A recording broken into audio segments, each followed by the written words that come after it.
Visakhapatnam MP అభ్యర్థిగా నేను ఎందుకు పోటీ చేస్తున్నానంటే అనేక కారణాల్లో ప్రధాన కారణాలు 2 నెలల తర్వాత ఈ దేశం సర్వనాశనం అవబోతుంది.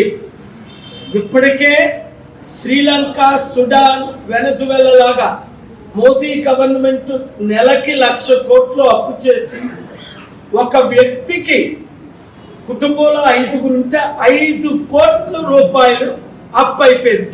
ఒకటి, మీ 5 కోట్లు అప్పు తీర్చి మీ కుటుంబానికి 5 కోట్లు ఆదాయాన్ని 5 సంవత్సరాల్లో సృష్టించే సత్తా నా ఒక్కడికే ఉంది. 2, దేశం హిందూ, ముస్లిం, క్రిస్టియన్స్ కలిసి ఉండాలి అంటే ఇప్పుడున్న మోదీ తొత్తులైన టీడీపీ, వైసీపీ, జనసేనను చిత్తుగా ఓడించాలి. 3, ఇండియా ప్రపంచంలో నెంబర్ 1 స్థాయికి ఎదగాలి అంటే 2,700 బిలియనీర్లు, 200 దేశాల్లో ఉన్న ట్రిలియనర్స్ ని తీసుకొచ్చి కంపెనీలు పెట్టి విశాఖలో ఉన్న 4 లక్షల నిరుద్యోగులకు ఉద్యోగాలు, 4,20,000 5 లక్షలున్న క్రైస్తవులు, 5 లక్షలున్న బీసీలు, 2 లక్షలున్న స్టీల్ ప్లాంట్ ఉద్యోగస్తులందరికీ ప్రతి ఒక్కరికి ఉచిత విద్య, ఉచిత వైద్యం, నిరుద్యోగులకు ఉద్యోగం. ఇప్పుడు వాలంటీర్లందరికీ జగన్మోహన్ రెడ్డి గారు 5,000 ఇస్తున్నారు. ఎలక్షన్ తర్వాత 5 రూపాయలు ఇవ్వరు. నేను 20,000 చేసి పెర్మనెంట్ చేసి అంగన్వాడీ 1,15,000 మందికి పెర్మనెంట్ చేసి 25,000 ఎలగిస్తున్నాను. మా మేనిఫెస్టోలో దైవజనులు, హిందూ ప్రీస్టులకి 78,000 మంది పాస్టర్లకి, అలాగే 2,000 మంది ఉన్న ములనాస్కి, 1,000 మంది హిందూ ప్రీస్టులకి 25,000 ఎలగిస్తున్నాను. వాలంటీర్లకు కూడా 20 నుంచి 25,000, 2.5 లక్షల మంది. ఇవన్నీ నేను చేయాలి అంటే 100 రోజుల్లో 2 నెలల్లో మీరు నన్ను గెలిపించాలి. బూత్ కమిటీలు వేయాలి, కష్టపడి పని చేయాలి. ఒక్కొక్కరు 10 నుంచి 100 మందికి ఓట్లు వేయించాలి. ఏమి మీరు నా కొరకు చేయవసరం లేదు. నేను ఎంతవరకు అభివృద్ధి ఎలా చేశానో, వితంతువులకు, అనాథులకు ఎలాగ మద్దతు ఇచ్చానో, దేశాన్ని, రాష్ట్రాన్ని ఎలాగ కాపాడానో, ఈ ఎలక్షన్ల తర్వాత ఇంకా బీజేపీ, ఆర్ఎస్ఎస్ వారు విజృంభించి నిన్న హైదరాబాదులో మొన్న జై శ్రీరామ్ అనందుకు మెథడిస్ట్ చర్చిలో ఉన్న వాళ్ళందరినీ ఎలా కొట్టి చితకబాది ప్రాణాలు తీయడానికి ప్రయత్నించారు.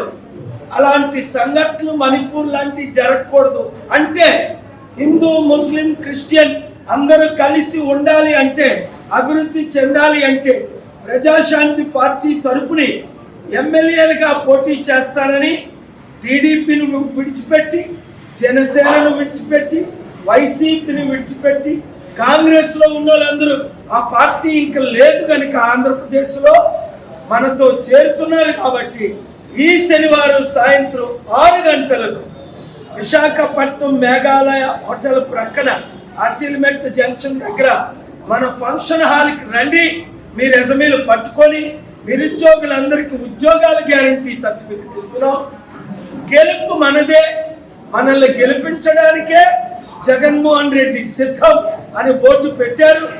రాష్ట్రాన్ని రక్షించడానికే, మనతో కలిసి పనిచేయడానికి జగన్మోహన్ రెడ్డి సిద్ధమని నిన్నే నాకు మెసేజ్ వచ్చింది.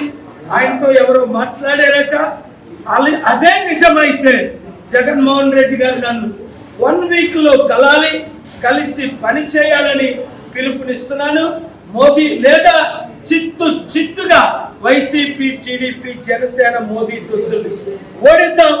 ప్రజాశాంతి పార్టీని గెలిపిద్దాం. Thank you very much. Sir, YCP పొత్తు కావాలనుకున్నారు సార్ మీరు? వాళ్ళ మనల్ని కోరుకుంటున్నారు.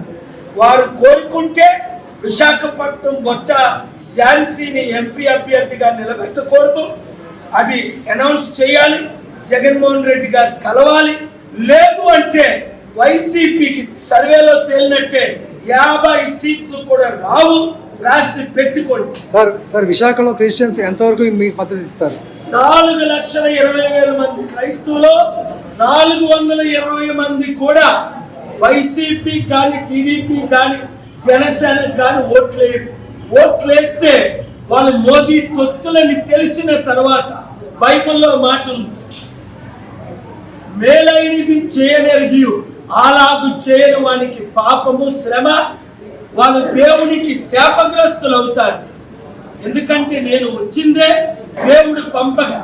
అందుకనే అందరూ ఒక్క క్రిస్టియన్స్ 4,20,000 కాదు, 2 లక్షల స్టీల్ ప్లాంట్ లో 90% ఓట్లు మనకే పడతాయి. ఇప్పుడున్నది 3% ఉన్న కమ్మాలు, 5% ఉన్న రెడ్డిలు 77 సంవత్సరాలు. మనం బీసీలు కాపులు బడుగు బలహీన వర్గం 92% ఉన్నాం. ఆ 8% ఉన్న వాళ్ళకి మనం ఎందుకు ఓటు వేయాలి? అంబేద్కర్ ఆశయాలు మనం ఎందుకు నెరవేర్చకూడదు? దేశాన్ని రక్షించడానికి దేవుడు నన్ను పంపాడని ప్రతి ఒక్కరు హిందూ ముస్లిం క్రిస్టియన్స్ కోరుకుంటున్నారు. కలిసి పనిచేద్దాం, విజయాన్ని సాధిద్దాం, రాష్ట్రాన్ని దేశాన్ని విశాఖ ద్వారా రక్షిద్దాం.